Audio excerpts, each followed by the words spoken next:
안녕하십니까? 오늘은 원자를 구성하는 입자의 성질에 관해서 한번 살펴보도록 하겠습니다. 지난 시간에 우리는 원자라는 것에 관해서 학습을 해드렸습니다.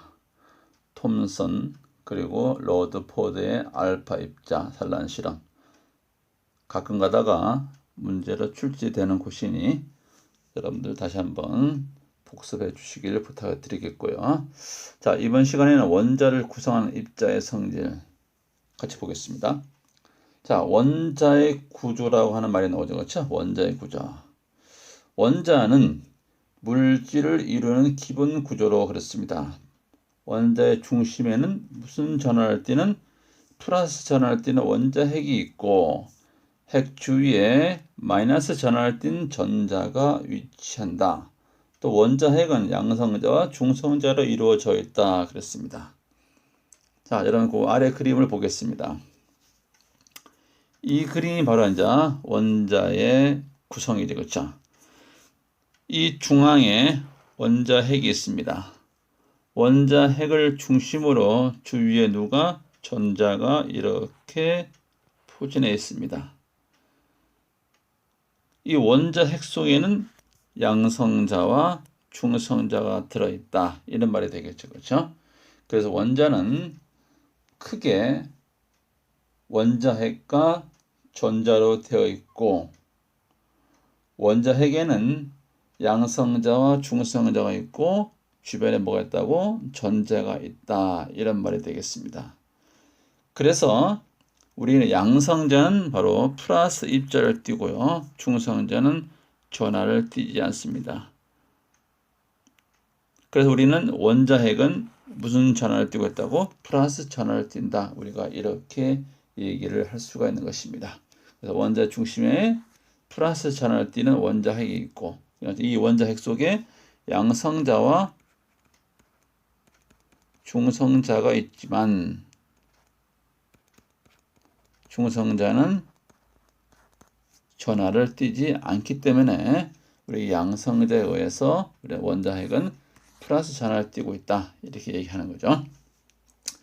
자, 그러면 이러한 원자를 구성하는 입자들은 어떤 성질을 띠고 있는지 한번 살펴보도록 하겠습니다. 첫 번째, 양성자입니다. 즉 플러스 전하를 띠는 입자로서 양성자 수에 따라서 원소의 종류가 달라진다 이겁니다. 여러분, 원소의 종류가 다르다는 얘기는 뭐가 다를까요? 원자 번호가, 그렇죠? 원자 번호가 다르다는 얘기죠. 그렇죠? 그 원자 번호가 다르다는 얘기는 바로 양성자 수도 다르다는 얘기입니다. 즉 양성자 수가 다르다는 얘기는 원자 번호가 다르다는 얘기고 따라서 원소의 종류가 다르다. 이렇게 보시면 되겠죠. 그래서 양성자 수는 뭐라 했습니까? 원소의 원자 번호와 같다는 얘기 되겠습니다. 예를 들어서 탄소가 있고 원자 번호 6번 있죠. 그렇죠? 요 6번이 바로 뭡니까? 원자 번호고 요것이 바로 뭡니까? 양성자 수가 된다는 얘기입니다. 따라서 탄소는 원자 번호가 6번이고 양성자 수 몇 개다? 6개다. 우리가 이렇게 얘기할 수가 있겠습니다. 두 번째로 중성자 보겠습니다. 원자 핵을 이루고 있는 물질 중에서 전하를 띠지 않는 입자라 이겁니다. 그리고 양성자와 질량이 거의 뭐하다? 같다 그랬습니다. 같은 원소의 원자라도 중성자 수는 다를 수가 있다. 여러분, 우리가 탄소가 이러한 것이 있거든요. 이게 가장 기본적인 폼인데 탄소 중에 이런 것도 있어요. 나중에 또 말씀을 드리겠습니다. 이런 것이 있습니다. 즉 원자 번호가 같으니까 같은 탄소겠죠. 그렇죠? 근데 지금 뭐가 다릅니까? 지금 이게 위에 있는 것이 좀 이따 얘기하겠습니다. 질량수. 그래서 요 질량수에서 요걸 뺍니다. 이게 6이죠. 그렇죠? 이거 빼면 얼마나 합니까? 7이죠. 그렇죠? 7. 이게 바로 중성자수입니다. 중성자수. 그래서 같은 원소라도 그렇죠? 원소라도 중성자 수가 뭐 할 수 있다고? 달릴 수가 있다는 얘기입니다. 좀 이따 5페이지 다시 한번 확인을 시켜드리겠습니다. 일단은 기본적인 원리는 그렇다는 얘기입니다. 세 번째, 전자. 원자의 주위에 있고 마이너스 전하를 띠고 있다 이겁니다. 질량은 중성자에 비해서 매우 작다 그랬습니다. 네 번째 보겠습니다. 양성자와 전자는 전하랑 크기는 같지만 전하의 부호가 서로 반대이며 원자에서 양성자 수와 전자 수는 같으므로 원자는 정기적으로 뭐라고? 중성이다 이런 말입니다. 원자는 중요한 말입니다. 전기적으로 중성이다. 즉 플러스 개수하고 뭐가 같다고? 마이너스의 개수가 같다. 이렇게 보시면 되겠습니다. 양성자와 중성자 수가 같다. 이런 말이죠. 그렇죠? 자, 이 표는요, 여러분들 한번 참고로 잘 받으시기 바랍니다. 물론 뭐 암기해라는 얘기는 아닙니다. 이 표를 이해를 하시면 될 것 같습니다. 자, 위에 얘기하는 것을 이 표로 한번 압축시키는 것입니다. 자, 원자는 원자핵과 전자가 있다. 아까 배웠죠? 원자핵은 무엇과 무엇으로 양성자와 중성자로 구성되어 있고, 그렇죠? 양성자 한 개의 질량은 이만큼입니다. 한 개. 중성자 한 개의 질량 이만큼이에요. 거의 어떻습니까? 비슷하지, 그렇죠? 그래서 우리가 상대적 질량이 얼마? 1대 1이라는 얘기입니다. 전자 한 개의 질량은 이만큼입니다. 상대적 질량, 즉 이 양성자, 중성자에 비해서 이렇게 작습니다. 굉장히 작다는 얘기는요, 무시한다. 우리가 이렇게 받아들입니다. 그래서 우리가 원자의 질량은 우리가 무엇에 의해서 결정된다? 양성자와 중성자 수에 의해서 결정이 되어진다. 이렇게 봐도 무관하다는 얘기입니다. 이유는 뭐라고요? 전자 한 개 질량은 얘네들에 비해서 이렇게 작기 때문에 무시한다. 이렇게 생각할 수가 있겠습니다. 그 다음에 전하량, 즉 양성자 한 개의 전하량, 다음에 중성자는 전하 안 띄겠죠. 그렇죠? 전자 한 개의 전하량 이렇습니다. 보시면은 전하량 같습니다. 그 대신에 플러스 1, 마이너스 1이니까 상대적인 전하는 플러스 1, 상대의 전하 마이너스 1. 우리가 이렇게 한다는 얘기입니다. 결론 말씀드리겠습니다. 상대적 질량이 작은 전자의 질량은 무시해도 되고, 그 다음에 양성자와 전자의 한 개의 전하량은 서로 같기 때문에 상대적 전하량은 플러스 1과 마이너스 1 이렇게 우리가 쓸 수 있다. 이렇게 말씀드릴 수 있겠습니다. 다음으로 5페이지, 학습지 5페이지 되겠습니다. 자, 원자의 표시입니다. 원자의 표시. 요거 잘 여러분들 기억을 해 두시길 부탁을 드리겠습니다.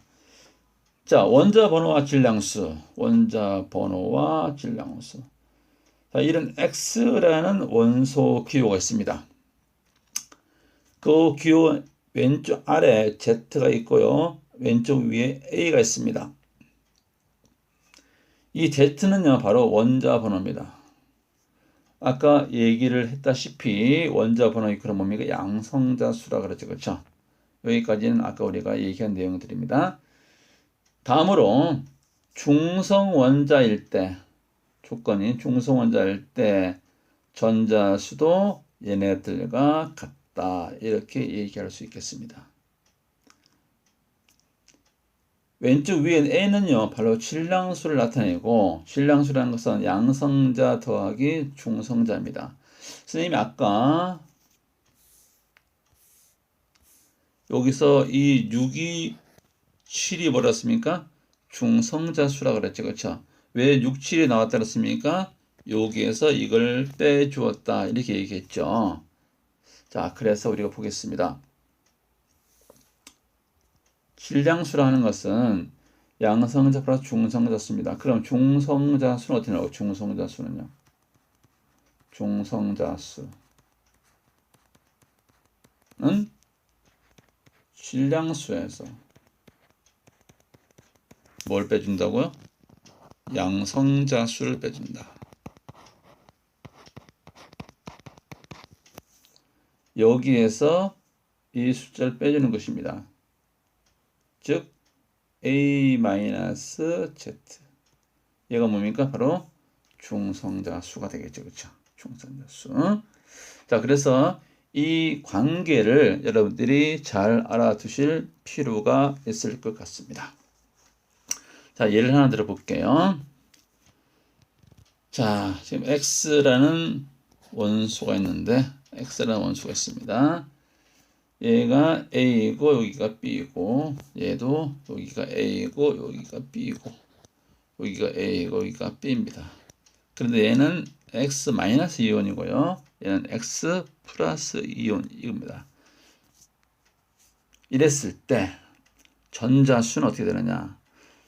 즉 얘네는 원자고요. 얘네는 음이온이고, 그렇죠? 얘네는 양이온입니다. 이렇게 하더라도 얘는 X라는 원소는 같이 그렇죠. 따라서 원자 번호는 전부 다 A입니다.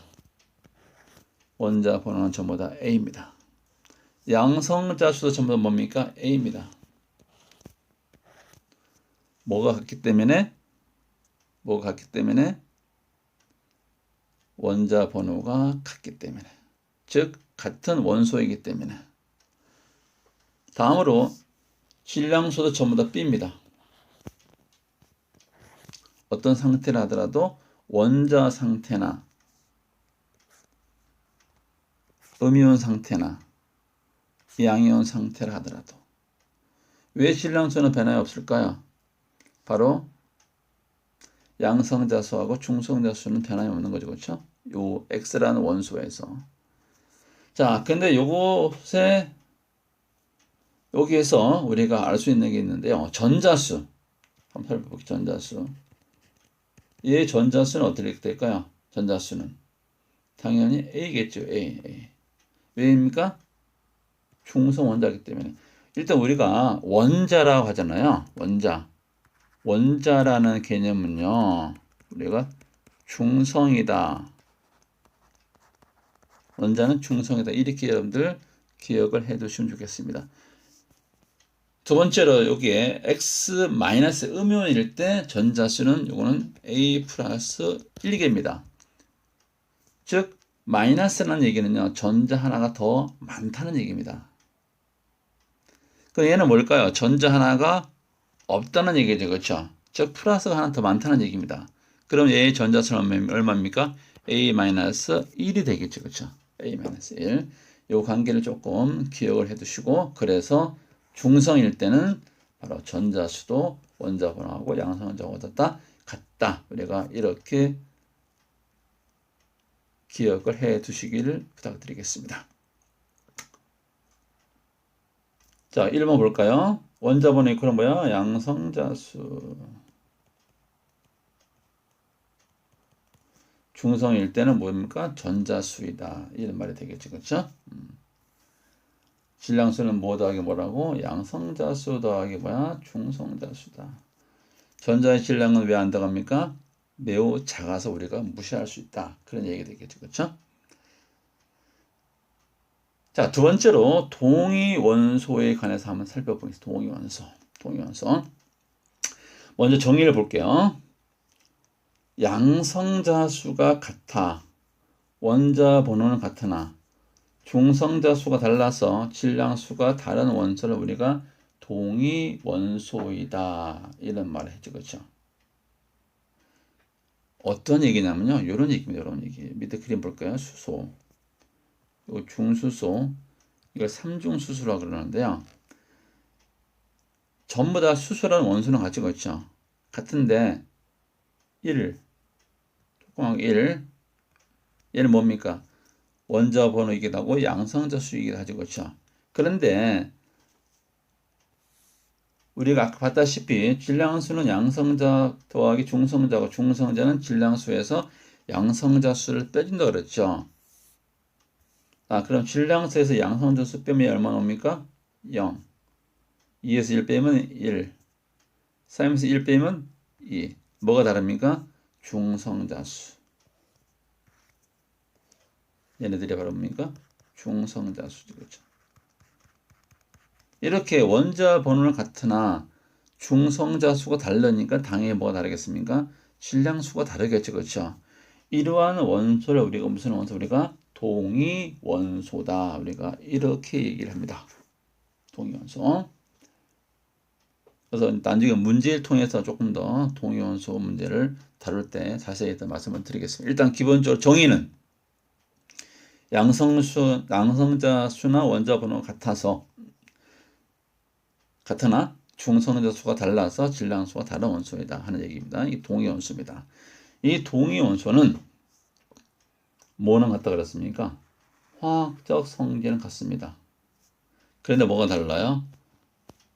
밀도, 질량, 밀도, 녹론점 등의 물리적 성질은 다르다 이겁니다.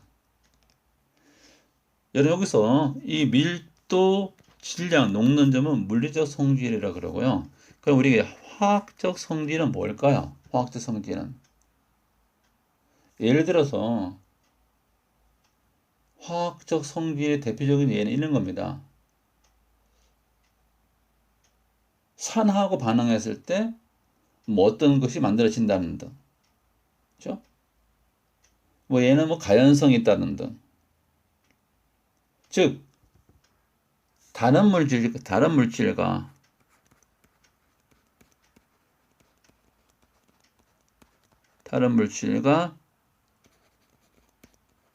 반응할 때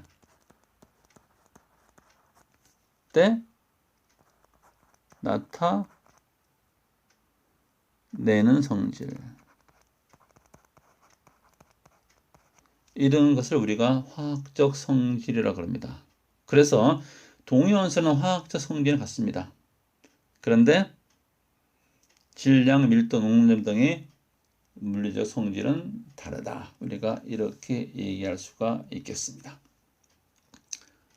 다음으로 평균 원자량입니다. 평균 원자량. 자, 이 평균 원자량이라는 말은 무슨 말이고 하냐? 이런 얘기입니다. 여러분 잘 들어보세요. 자, 우리가 초기에는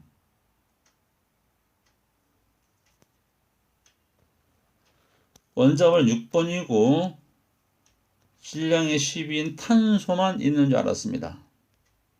그래서 우리가 처음에 어떤 원자량을 정할 때 있어서 A의 원자량을 우리가 12.00이라고 기준을 잡았죠. 그렇죠? 그래서 이거하고 비교한 나머지 값들이 바로 뭡니까? 원자량입니다. 그 원자량을 재는 기준을 우리가 이걸로 삼아드렸습니다. 그런데 세월이 지나다 보니까 자연계에는 물론 이것이 거의 98.9%가 들어있습니다. 그런데 일부